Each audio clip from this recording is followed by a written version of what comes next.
Can Europe defend itself? Hello and a very warm welcome to this special edition of Deutsche Welle's Conflict Zone from the World Economic Forum in Davos, Switzerland. I'm Sarah Kelly. We're here with the NATO Secretary General, Mark Rutte, the President of Poland, Karol Nawrocki, Good morning. the President of Finland, Stubb, the President of the European Investment Bank, Nadia Calviño, and the CEO of Sanofi, Paul Hudson. Welcome to all of you, and thank you so much for joining us. Now, this question, can Europe defend itself, has really been thrust into the forefront as Donald Trump threatens allies over Greenland. As we wait for Trump to deliver a statement in just a few hours, there has been so much discussion in the past few days, not only about the potential for a trade war with Europe, but also even the collapse of the NATO alliance itself. And with that, Mr. Secretary General, I'd like to begin with you, because with the US still a guarantor of European security, are European NATO allies hostage to Trump's demands? Well, listen, NATO, since 1949, is the Transatlantic alliance. And I think we have to be very careful in considering the fact that the US and Canada are not only in NATO to prevent the historic mistake the US made, in their own view, after the First World War, which was retreating from the world stage, and then the long arm of history reaching out to the US again in the Second World War, not wanting to repeat that mistake. They are in NATO because NATO is crucial not only for the defense of Europe, but also for the defense of the United States. For the United States to stay safe, you need a safe Arctic, a safe Atlantic, and a safe Europe. And all the military and all the politicians in the US know this, and we really have to be mindful of this. So when the question is Europe safe? Yes, Europe is safe because of what Europe is doing itself within NATO, but also because we have that strong transatlantic relationship. But we know the history, we know the stakes. Let's talk about the current dynamics, and I'd like to ask you, for perhaps a bit of reflection here, did you ever think that you would ever see one NATO member threaten the territorial integrity of another? I mean, you have now the Prime Minister of Greenland telling his public an attack cannot be ruled out. Listen, my role as NATO Secretary General, when there is tension within the alliance, it has been there in the past between Greece and Turkey, there have been other moments when there was tension, then my predecessors always took the view that they should not comment on that in public. That's impossible. Why is that impossible? Because as soon as I do, I cannot any longer help to somehow, with others, of course, not me, only myself, but of course with other leaders, to basically diffuse the tension, to de-escalate, etc. That's why you will not hear me comment. You can be assured that I'm working on this issue behind the scenes, but I cannot do that in public. Sorry, no comments from me on Greenland. Well, sometimes behind the scenes comments do become public in various ways, as we've seen in the past few days. That's true. You've talked about security in the Arctic. No matter how you come out of this Greenland row, I mean, it really seems as if the dynamics have fundamentally changed within NATO. You have Macron saying yesterday, we are shifting to a world without rules. Hasn't all of this fundamentally damaged the foundations of NATO, the shared trust, the shared values? Of course, I see that there are these tensions at the moment. There's no doubt. Again, I'm not going to comment on that, but I can assure you the only way to deal with that is, in the end, thoughtful diplomacy. So statements from me will not add anything here. And when it comes to the Arctic, I think President Trump is right. Other leaders in NATO are right. We need to defend the Arctic. We know that these sea lanes are opening up. We know that China and Russia are increasingly active in the Arctic. There are 8 countries bordering on the Arctic. 7 are a member of NATO. That's Finland and Sweden and Norway and Denmark, Iceland, Canada and the US. And there's only 1 country bordering on the Arctic outside NATO, and that's Russia. And I would argue there is a 9th country, which is China, which is increasingly active in the Arctic region. So President Trump and other leaders are right. We have to do more there. We have to protect the Arctic against Russian and Chinese influence. And that's exactly what NATO ambassadors decided to do in September. We are working on that, making sure that collectively will we defend the Arctic region. I'd like to turn to Poland now. You have traditionally been furiously pro-American in terms of, efforts to keep them on board as a guarantor of security. in Europe. You've termed the Greenland dispute, and again, this was a comment that I understand you made last week, a matter between the Danish Prime Minister and President Trump. Just briefly, do you still stand by that after everything that you've seen in the past days and weeks? Of course, United States of America are the most important Polish bilateral ally, but we also appreciate a lot NATO. We are the part of NATO, and we feel responsible for NATO. This is the biggest alliance in the history of 20th century. I think, like Mark Rutte, the NATO is stable, NATO is solidifying, but we of course recognize some problems about the Greenland. And I'm looking at the problem of Greenland from the strategic side. We have Chinese, we have Russian. We feel in Poland Russian threat for 3 centuries even, and we understand it at all in eastern flank of NATO. And if we consider, ladies and gentlemen, that global GDP is consisted of 15% of European Union involvement and 15% of United States of America involvement, but according in terms of security, United States of America paying 65% for NATO and Europeans 35%, we have to consider what Donald Trump would like to say about the security, because he's responsible for security of the world as the leader, and we would like to support. Do you really think you can stay out of this? Do you really think you can stay out of this row? Do you really think that, I mean, isn't this the moment right now for solidarity in Europe?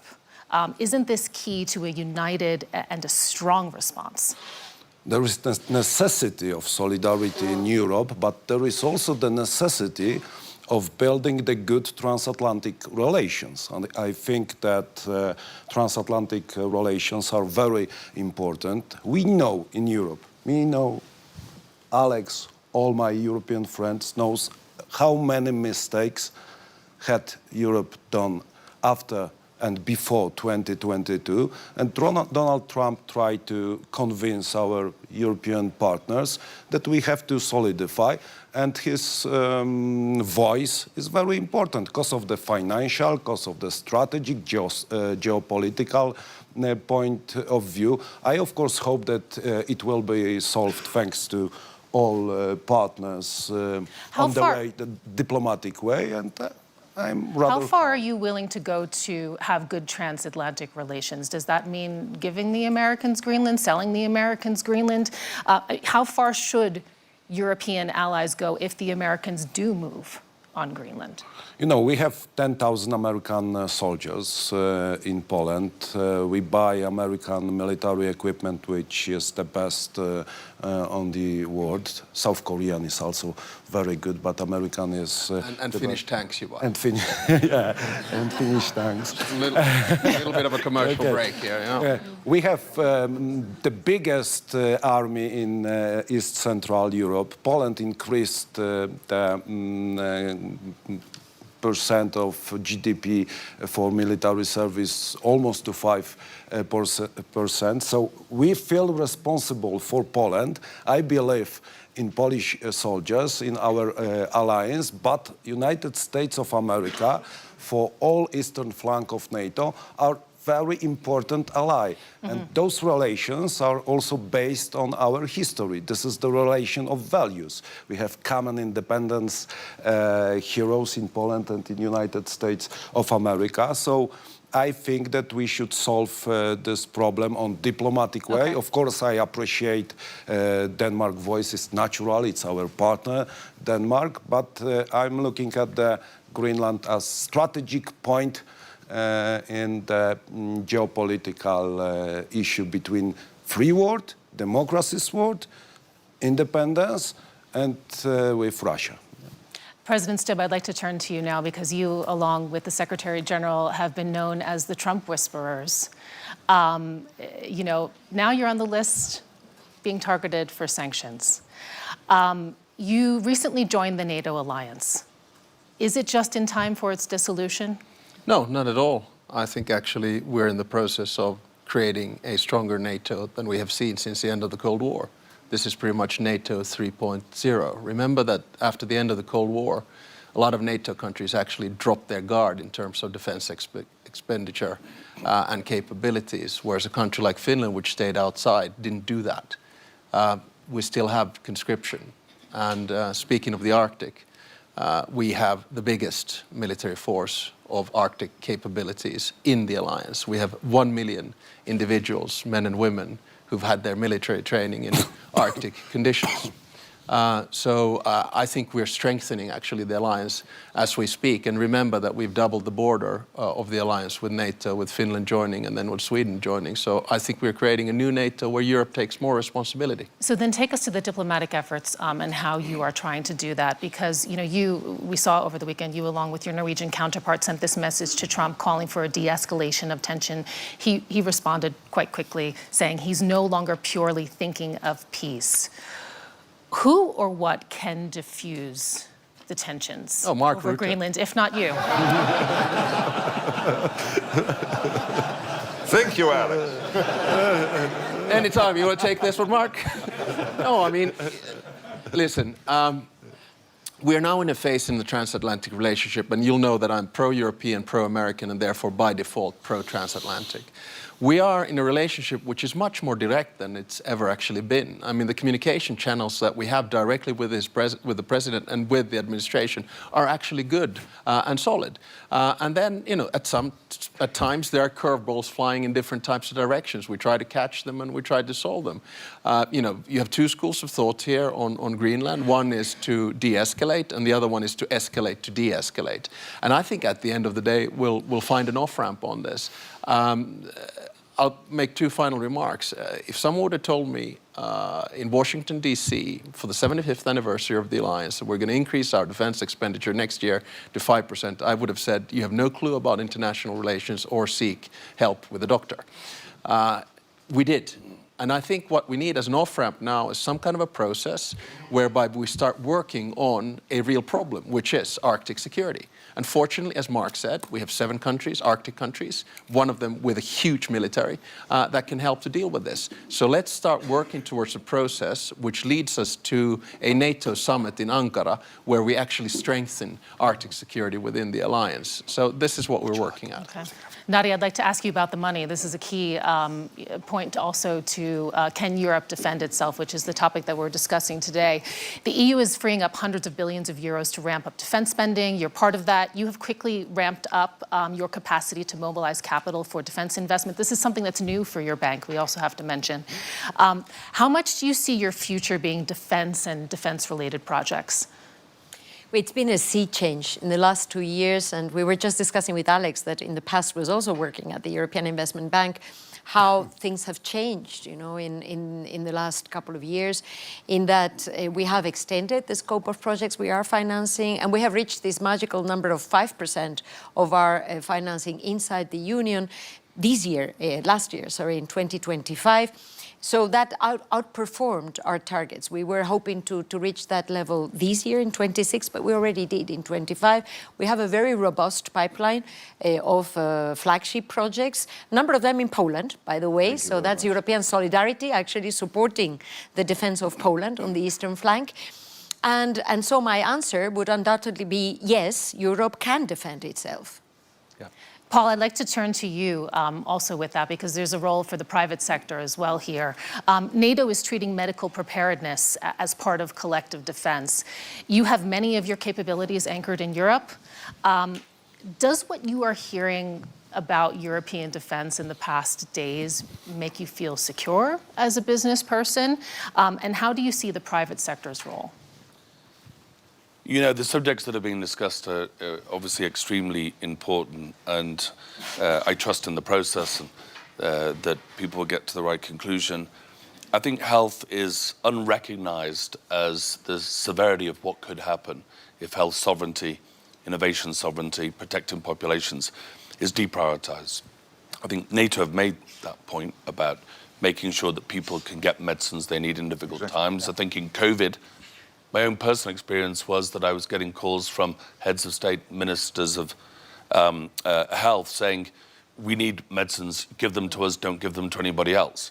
It quickly delineated and fragmented And it worried us greatly, given the importance of trying to work together to find some unity to make sure that we do things for Europe. Now, Sanofi is more than 50% of our manufacturing and R&D spend is in Europe.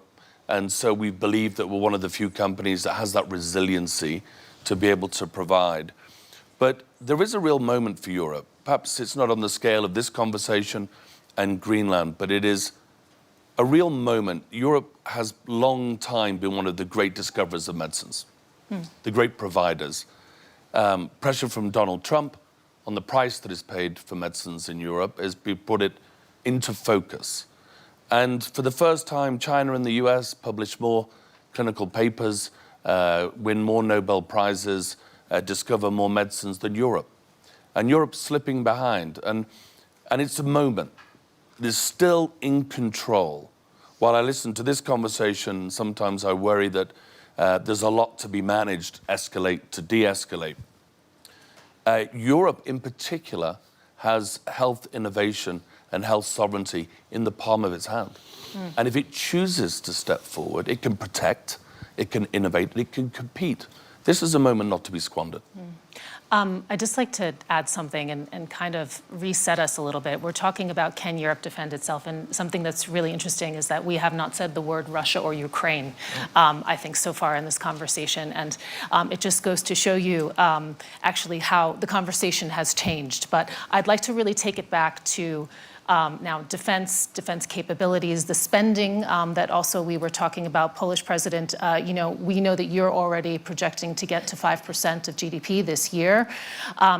You're doing all of this spending, hundreds of billions of euros being ramped up, but to still be dependent on the Americans. And I'm talking about key things. So air transport, strategic command and control systems, high-end intelligence.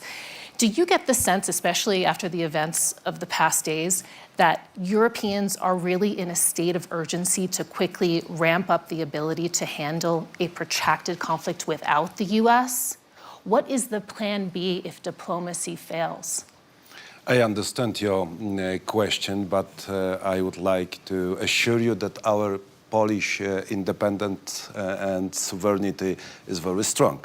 The first, I believe in Polish soldiers, of course, in our history and our readiness to fight with everyone who would like to invade Poland. So we felt a strong country on the eastern flank of NATO. But we also believe in diplomacy.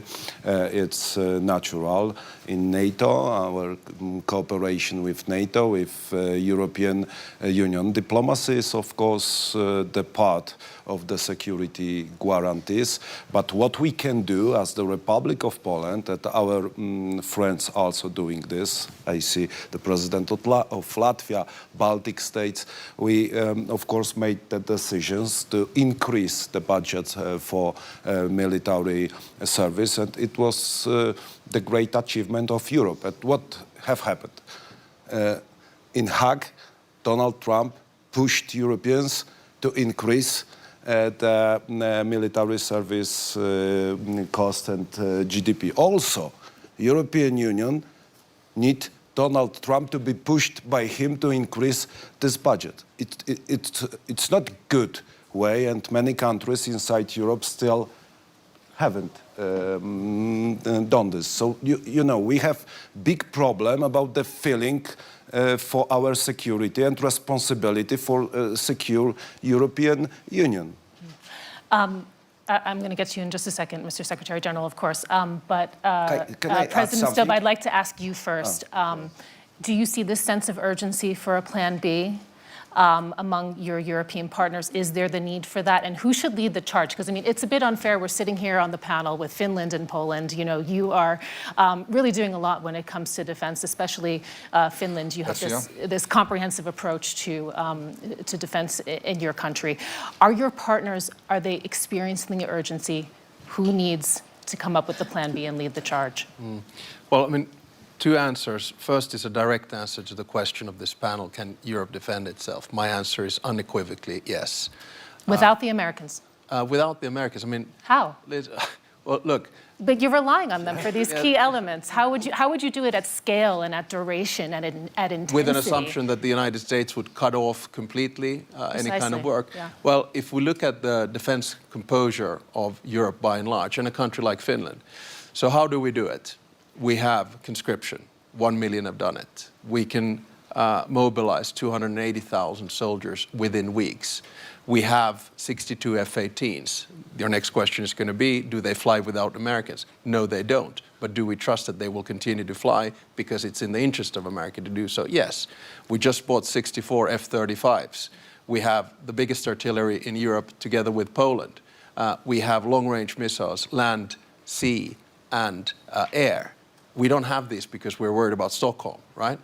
So the bottom line is that if you ask me the question that can the Finnish military defend itself against a Russian attack, the whole defense posture of the way in which you do it, yes, we can. But then the second question which you were alluding to, I think we also have to understand that you fight wars on the battlefield, but you win them at home. And that means that all of us need to focus more on comprehensive security. The civilian side of things. That's why we have civilian shelters for 4.4 million Finns. That's why we have a security of supply where we don't get into any kind of trouble with food shortages, energy shortages, or electricity grids, because we've got this. And this is the, I think, capability that a lot of European states need to do. My absolutely final point. It's all good and well to talk about percentages, but just remember, you don't fight wars with percentages. You fight wars with capabilities, and those you just need to have in stock. Do European NATO allies need to think more about having capabilities that overlap with the United States Well, this is to hedge their bets? The NATO is constructed like this, that the US, Canada, and the European NATO allies were completely integrated.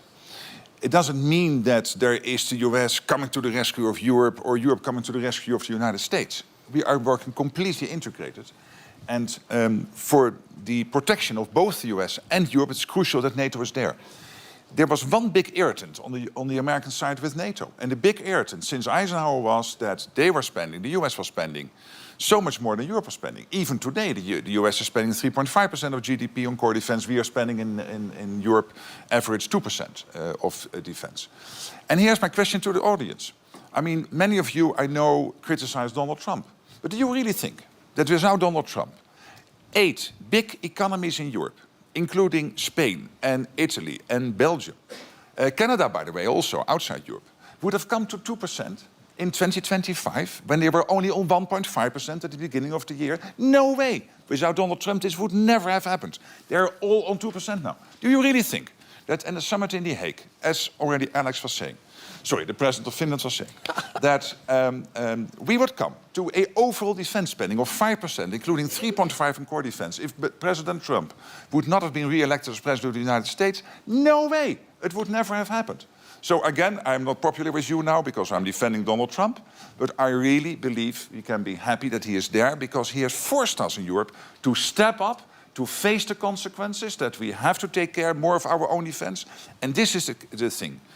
The Americans still have over 80,000 soldiers in Europe. They are still, including in Poland, in Germany, etc. They are still heavily invested in European defense.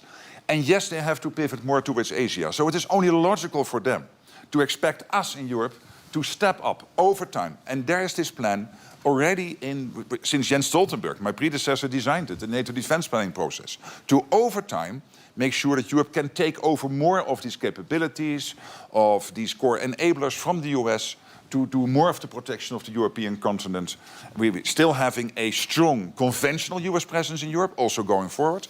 And of course, the nuclear umbrella as our ultimate guarantor. But again, I'm absolutely convinced without Donald Trump, we would not have taken those decisions, and they are crucial, particularly for the European and the Canadian side of NATO, to really grow up in the post-Cold War world.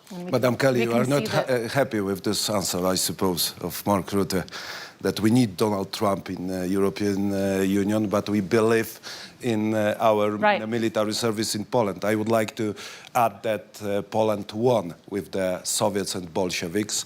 Finland won with the Soviets and Bolsheviks in 20th century. Japanese and Afghans won with the Soviet We have- Union. So we are ready in our countries to secure our independence, but we need geopolitical and some relations in Europe and in the world to be stronger. We have time for just a quick closing round now, and I'd like to turn to Nadia to kick us off with that, because we had the statement from the European Commission President Ursula von der Leyen yesterday describing a seismic change that makes it necessary to build a new form of European independence. And I'm wondering if you can give us, from the investment perspective, what you think is necessary to realize that vision. I want to, since it's a closing remark, and I was listening to my colleagues, and I want to say, I think the European Union is a superpower. And I think we have to believe in ourselves and our capability. And I'm very happy to see three leaders that are really very self-assured, because that's what I think we need, to speak clearly. We are a superpower when it comes to research, to health tech, to new technologies, to research centers, to universities. We are in quantum computing, we are in key technologies. We are not a defense superpower because the European Union is a project for peace. So it makes sense that we need some time to ramp it up. From the European Investment Bank perspective, we're all in to support Europe to be stronger in the world, but also to contribute to a peaceful world, a multilateral framework that actually can continue to provide us with win-win partnerships based on respect, shared prosperity, stability, because I think that that's, at the end of the day, what our children and grandchildren expect from us that are at the helm of important institutions at this historic moment for us. Paul, what do you think? What do you think is needed for this new form of European independence from your business perspective? I think it's a moment for us again, what the Secretary General just said about defense spending, contribution to NATO. The President of the United States has done the same in healthcare spend in most of the European markets. In the UK, demanding in the UK to go from 0.3% GDP to 0.6% over a period of time to pay for innovation in the countries. That's a really remarkable intervention or challenge from the President of the United States. I've been in healthcare 35 years. I'm having different conversations with heads of state, ministers of health, ministers of finance, on what it takes to be the champion for the innovation. One of the things you've got to do is give patients in your country access to the best medicines in the world. You can't want the manufacturing, want the research euro, but then not give it to patients. And I think that's a real issue. A lot of people are still struggling to understand that 54% of medicines approved by the European Medicines Agency aren't available to patients in Europe. Approved in Europe, for Europe, not available, because money is not being made available because there are other priorities. And we don't ever belittle the trade-offs. Draghi was very clear. Everybody read the report. Everybody understood it. My conversations with the Commission have focused on fair play between member states and not enough on competing with China and the US. I think the US is ready for the challenge because in the end, patients win with access to innovation. I think China is coming. China is going to launch 40% of the world's new medicines by 2030. 40%. And we're not having that conversation. Europe has all of the skills and capabilities, if prioritized, to get it done and to compete, not just to play fair, but to compete in the rest of the world. I want to turn to Poland now. And Mr. President, I'd like to ask you, we mentioned a little bit earlier, the threat that is posed by Russia, its ongoing invasion of Ukraine. You know this, of course, better than anyone, being on the eastern flank there. Do you think, in all of this talk, in all of this conversation over Greenland, is Ukraine the casualty here? Do we run that risk? Can you repeat? I don't understand. Is Ukraine? The conversation has been dominated in the past week and days. Yeah, about Greenland. About Greenland. Yeah. Okay, and no. Where is the attention now on Ukraine? What could this potentially mean for Ukraine? What could it mean for the resources that they need so desperately in order to maintain this fight on the European continent? I think that Ukraine issue subject after the attack of Russian Federation is most important, not only for Poland and eastern flank of NATO, but for all free world. And I think that the problem around Greenland doesn't mean that we don't think about the Ukraine. We support Ukraine in Poland, in NATO, in European Union. United States of America supported Ukraine, and we have to consider this problem as the main problem in Europe nowadays. And I'm very happy that we are going, maybe slowly, but we are going to long-lasting peace in Ukraine. This must happen, I think. But I'm not afraid, Madam Kali, that the situation around the Greenland means that we forget about Ukraine. We understand the problem about the Ukraine and still feel the Russian threat. We are still in Eastern Central Europe under the Russian threat, and I think that we are in the middle of the hybrid war. This is the peculiar Soviet composition which we have known for 100 years. You know, this is the composition of a military force, information, disinformation, propaganda, and we are nowadays in the middle of hybrid war in the European Union. President Stubb, I'd like to ask you as well. The U.S. administration has made it very clear we are in an era now of hard power, and they will wield it where they feel it is advantageous or necessary. You've said earlier that Europe can defend itself without the Americans. If it comes down... not exact, Mike, so that's not a quote. More or less, more or less. We'll go back to the transcript. Let's stick to the left on this one. Yeah. More or less, more or less. I love journalists. Stubb against us. But if it comes down to it, given the dynamics that we have seen here, does Europe also need to have the potential to defend itself against America? No, I mean, come on, let's not push the hypotheticals here. Let's get back to the reality of the situation, and let's put it back into perspective, and especially the war in Ukraine, which Karol there quite well mentioned. Look, what has Russia achieved in the past 4 years? It's acquired 20% of the territory of Ukraine through military warfare, roughly 2%. In the process of doing that, it has provided about 1 million casualties and dead. It has decreased its sphere of influence. You can see the Central Asian countries, you can see the Southern Caucasus detaching themselves from the Russian Empire. You look at the Russian economy right now. If we go with the inflation rates of the 2 first weeks, we're looking at 30% inflation this year. 16% interest rates, zero growth, no more reserves, incapacity to pay the soldiers when the war ends. So I'm more worried about Russia's unwillingness to end this war because they cannot afford to do so than about Russia's capability to win this war because not end this war because they're moving ahead.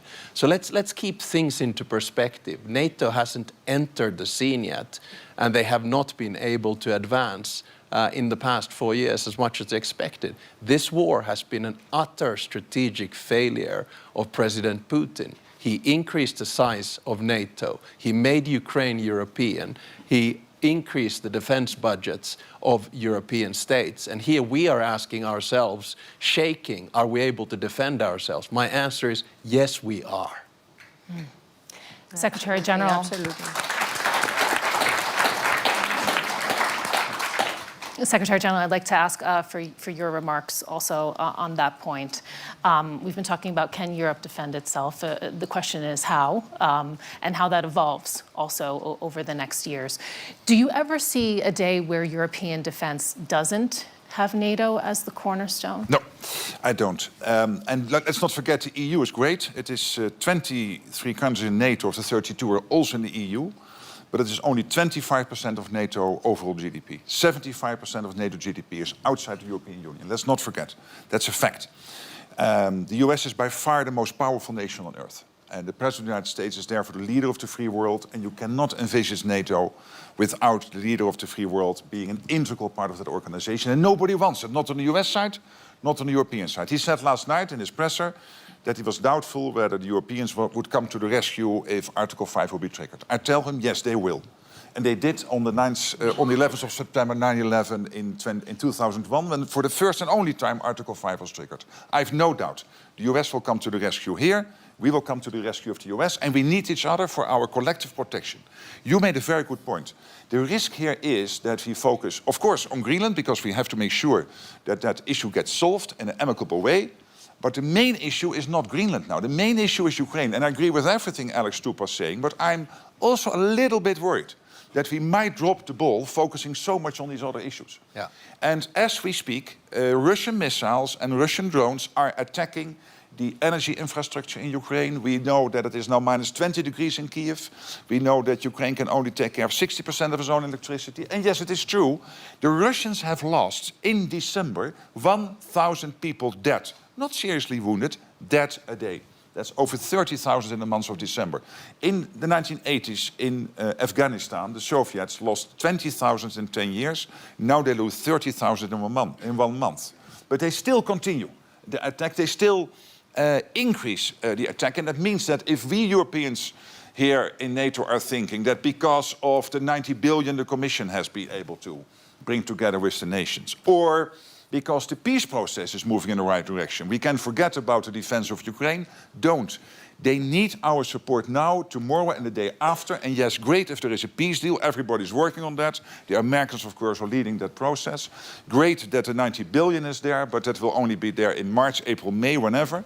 So that still takes time. So I need the European allies to keep focus on this issue. And what I'm really worrying about is that because of the peace process and because of the 90 billion, we lose sight, and that in the meantime, the Ukrainians do not have enough interceptors, have enough American gear particularly they need, because it is not any longer available in Europe, for them to defend themselves. So this focus on Ukraine should be our #1 priority. And then we can discuss on all the issues, including Greenland, but it should be Ukraine first, because it is crucial for our European and US security. I'd like to open up the conversation now to the audience. There's a very high-level audience, we have to say. I'm seeing the President of Latvia sitting in the front row. I believe I also spotted the Defense Minister of the Netherlands here as well. Hey, where is he? Right there. Wave hello. We'll be passing around a mic, and I would like to ask that you please stand up, and that questions are kept brief, because I see many hands going up. Thank you very much. I have a very short question to Secretary Rutte. There are negotiations about Ukraine, and I fully agree with you that Ukraine is the main challenge, and then Russia basically is the main threat. The question is, once we agree that there are some chances for the long-lasting peace, are we as Europe prepared for what would be next with Russia, with this aggressive approach, with a society which is still, through the disinformation, educated, let me say, with the aggressive approach towards the West? What will happen with those thousands or hundreds of thousands of troops, capabilities, etc., if they won't be engaged in Ukraine? They won't just wait for the better, prosperous future. Are we ready as NATO to take this problem? Thank you very much. Yes, and a brief response, please. We are ready today, there's no doubt. But we have to be ready in 27 and 29 and 31. And this is why what we decided in The Hague to ramp up defense spending to this 5% was crucial.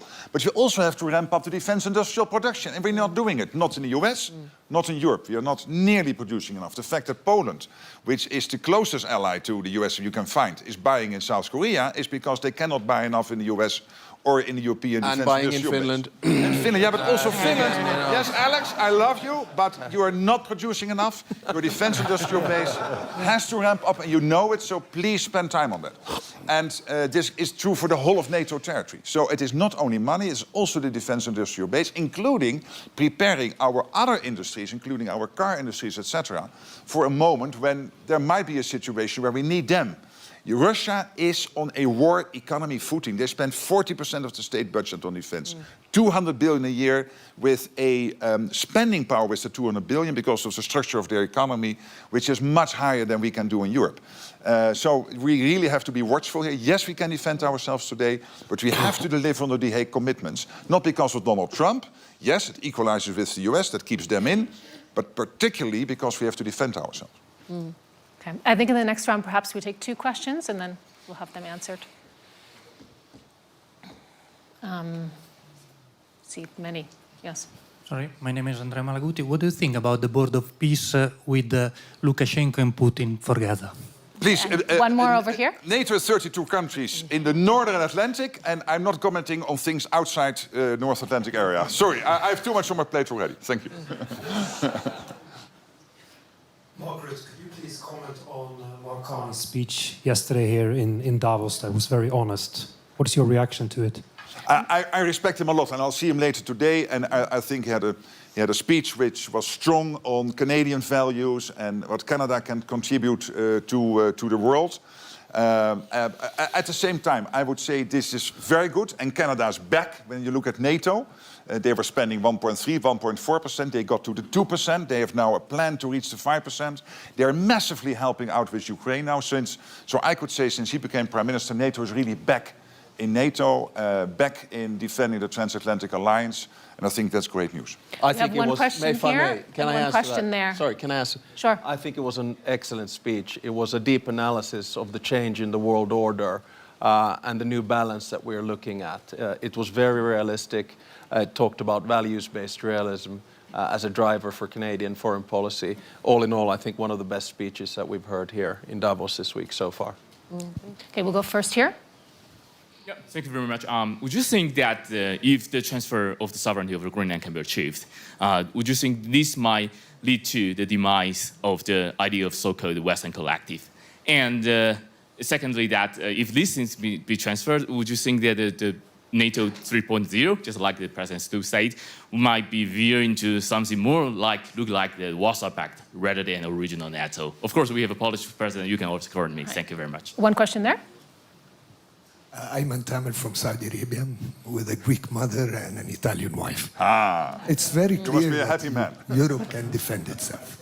That's very clear today. But my question is, do we feel safer?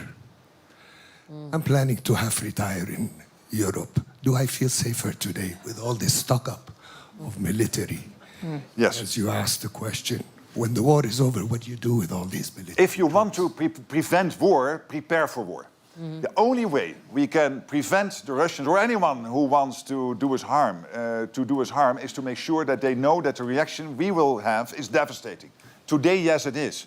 But if we would have continued with this 1.8, 1.9% defense spending and a defense industrial base, which is not producing enough, we would not be ready in 29 and 31. And our adversaries know this. So I know that people are worried that, we are spending more on defense. Yes, we do this to prevent war from breaking out. You have to be strong. We have to be strong against those who wish us ill. I think that what we are doing, we're still preparing to prevent ourselves for a war. And according in terms of today's question, main question, can Europe defend itself? I hope that we will never answer this question in terms of kinetic war. And this is our responsibility, leaders of Europe, to think about the future and to be ready for even kinetic war. And I think we try to do this. But one point, if I may add one point which is important, is that Europe's defense is not only about tanks. It is also about health. It is also about win-win partnerships around the world. Building strong partnerships and finding alliances that go beyond maybe what we had in the world order of the last 70 years. That is also a way to defend Europe.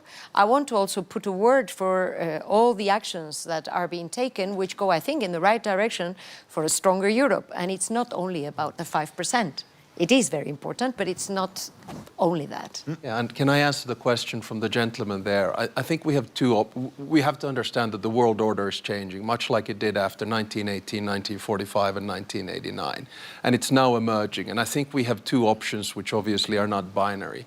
One is a multipolar world, and that multipolar world is about transactions, it's about deals, and it's about spheres of interest. So that's when we go back to the 19th century. A multilateral world is one where you have strong international institutions, rules, and norms. I support the latter, and I think that a majority of the states in the world do that as well. But the multilateral order that was created after World War II was created in the image of the West. Therefore, we need to now change the power structure and give agency to bigger players in the global South. Otherwise, we go back into a dog-eats-dog world, and we try to avoid that. I'd like to thank you so much to everyone. There's a lot of hands still going up. I mean, the conversation, I think, is going to be continuing for quite some time. A relatively eventful day, I think, also ahead of us here at the World Economic Forum in Davos. I know that there are bilaterals also planned as well, a lot of diplomacy, a flurry going on. You have been here with us for Can Europe Defend Itself? Thank you so much for your time, and thank you so much especially for the panelists. Thank you. Thank you. Thank you.